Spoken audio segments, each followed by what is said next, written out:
edisyong ito ng Paninindigan ay samahan nyo kaming balikan ang mga pangyayari sa lalawigan ng Catanduanes. Sa kasagsagan ng pinakamalakas na bagyo na kanilang naranasan, ang Super Typhoon Rolly.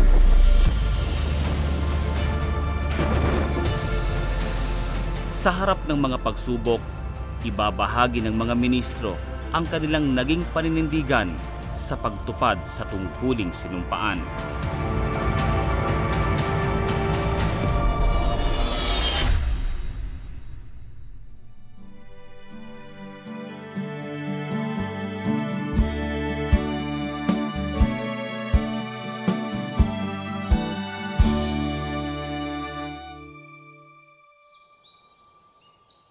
Oktubre 31, bisperas ng landfall ng Bagyong Rolly dito sa lalawigan ng Catanduanes. Pagkatapos na makapangasiwa ng pagsamba sa lokal ng Higmoto, agad nang umuwi si kapatid na Greg sa kanyang destino sa lokal ng Obo na sakop ng bayan ng San Miguel.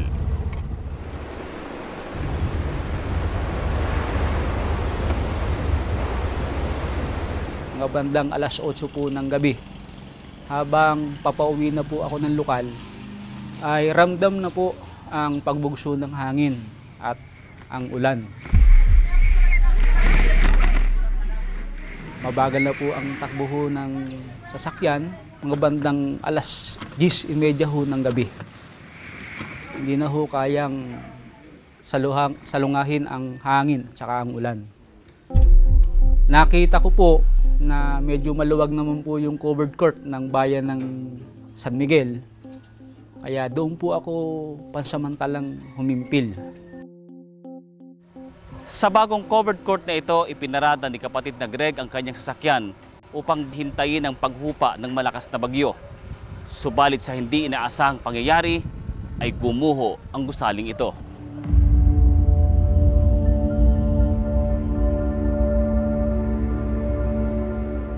Dito po sa bahaging ito, Kaboy, ay nakaparking na po dyan yung itong dalawang ambulansya na to. Tapos po ay dito naman po ako, itinabi ko lang yung sasakyan ko.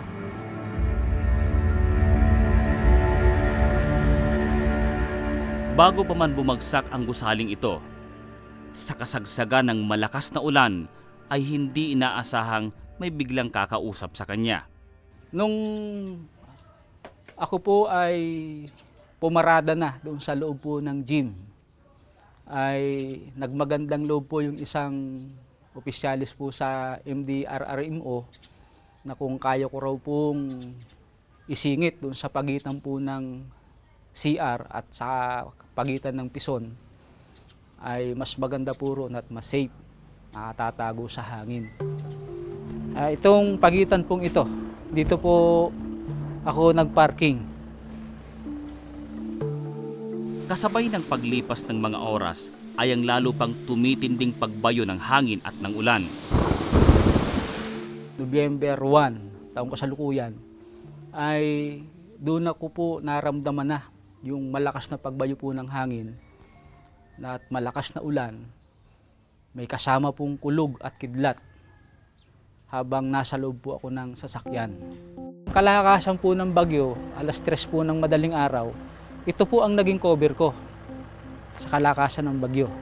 Habang nasa loob po ako ng sasakyan, ay nanalangin po ako sa ating Panginoong Diyos na sana kung paanong iniingatan po ako roon ay ingatan din po ang aking sambahayan at ang mga kapatid po sa lokal, sapagkat mga light materials lang po ang kayarian ng kanilang bahay at malapit pa po sa ilog na bumabaha po kapag malakas ang ulan. Alas 3:30 po ng madaling araw, nang magsimulang mabasag na po yung bintana namin dito sa sala. Ito po yun, na basag po yung mga salamin. Papasok sana kami ng kwarto. Pero nandito pa lang po kami sa gitna. Sabi ko sa mga anak ko, wag na kayong tumuloy kasi yung mga bintana din doon nagsisimula na ring mabasag. Panandalian mang huminto ang bagyo, subalit lalo itong naging malakas sa kanyang kasunod na bugso. Nung pumihit na po ang bagyo ng alas 5 po ng umaga, nanggaling naman na ho rito ang hangin.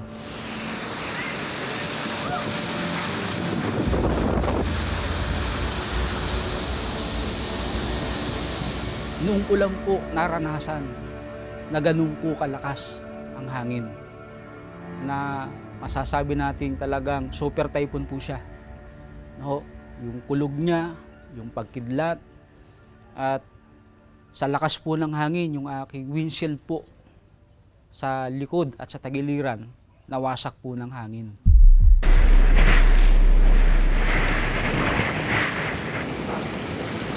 Namasag na po ang windshield ng aking sasakyan.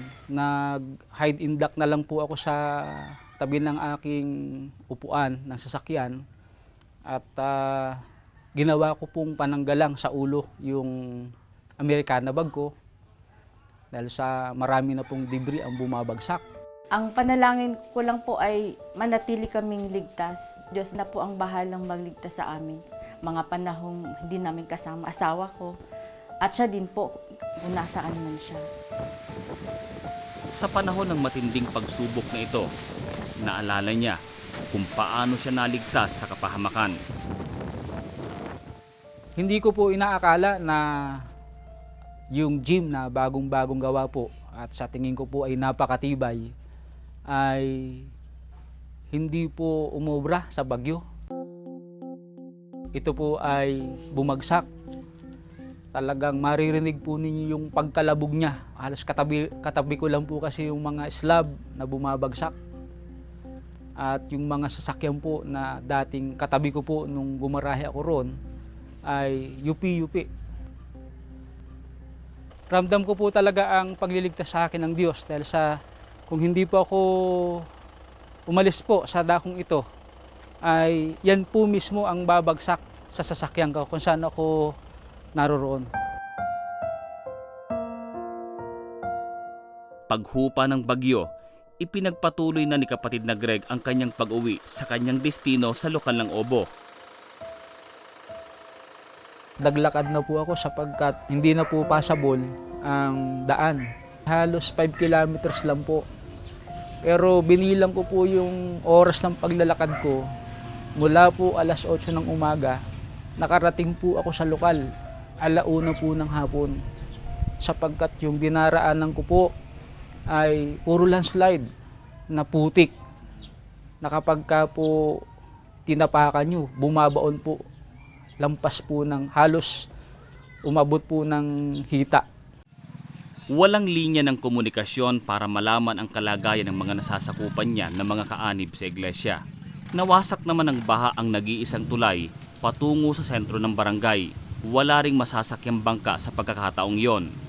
Kaya ang ginawa niya, bago po ako tumawid sa ilog, ay muli po akong nanalangin sa Diyos na sana ay kung papaanong iningatan niya ako sa kalakasan ng bagyo, ay ingatan niya rin ako dito sa aking pagtawid dahil nga sa alalang-alala na po ako sa aking pamilya at sa mga kapatid. Ang ginawa ko po nang nasa pangpang na po ako ng ilog ay pumunta po ako sa bandang unahan at nagpatianod na lang po ako sa baha habang tinatawid ko po ito. Nang tinatawid ko na po ang ilog ay may kalakasan pa po ito. Rumaragasa po ito at halos kulay tsokolate po ang kulay ng tubig. Tinawid ko po itong ilog na to. Mula po roon halos kalahating kilometro, nagpatianod po ako sa agos ng baha para lang po makatawid dito sa ating kapilya. sa ikalawang pagkakataon sa araw na iyon, naligtas sa nakaambang kapahamakan ang buhay ni kapatid na Greg. Tuwang-tuwa po kami nung makita namin yung asawa kong dumating. Pero ang itsura niya po, punit-punit yung pajama niya, yung suot niyang sweatshirt na maputi, kulay dilaw na dahil naglangoy po siya sa ilog. Pagkatapos na maigayak ang sarili at makapanalangin kasama ang pamilya, agad na niyang dinalaw ang mga kaanib sa iglesia. Nalungkot po ako sa nakitang kalagayan po ng mga kapatid. Sinabi ko po sa kanila na bagaman marami pong napinsala sa bahay at kabuhayan ng mga kapatid, ay magpasalamat pa rin tayo sapagkat wala ni isa sa atin na napahamak. At dahil sa araw po ng linggo ay pinaghanda po namin ng mga kapatid para po sumamba, para doon po lubusang magpasalamat sa Diyos sa kabila po ng napakalakas na kalamidad na pinagdaanan ng mga kapatid, ay wala ni isa na napahamak. Kumusta po kayo, Ka Mirna? Tulad niya na nakaranas ng matinding pagsubok, nasaksiyan sa kanyang mga nasasakupan ang katatagan ng kanilang pananampalataya. Huwag mo po kaming pababayaan sa araw-araw. Isa-isa pong nagdatingan ng mga kapatid. May mga kapatid tayo na nakatsinelas na lang po dahil sa hindi nila na makita yung kanilang mga damit, yung kanilang mga gamit sa pansamba. May mga kapatid pang po tayo sumamba, talagang basa pa po ang kanilang pansambang damit. Pero napakasarap po. Napakasarap po ng pagsamba. Ang karanasan ni kapatid na Greg ay isa lamang sa maraming kasaysayan ng pagliligtas ng Panginoong Diyos sa kasagsagan ng Super Typhoon Rolly. Ito pong naranasan ko pong kalamidad sa buhay ko, na halos ngayon ko lang po naranasan na ganito kalakas na bagyo, ay lalo pong nagpatibay sa aking pagkaministro ng Ebanghelyo.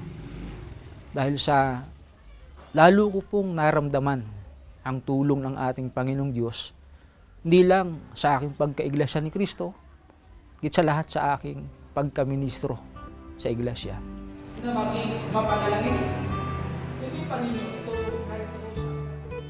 Hindi niya po ako pinabayaan, lalo na't nasa pagtupad po ako ng tungkulin. At gagawin ko po itong inspirasyon habang tumutupad po ako ng tungkulin, na lalo pang magpatibay ang mga karanasang ito sa aking ministeryo, para po may kwento ko sa mga susunod pong henerasyon na anuman ang pagsubok, anuman ang dumating sa ating buhay, gaano man ito kalala, may Diyos tayo natutulong at pamamahala, nagagabay at aakay sa atin para tayo lalong tumibay sa pananampalataya.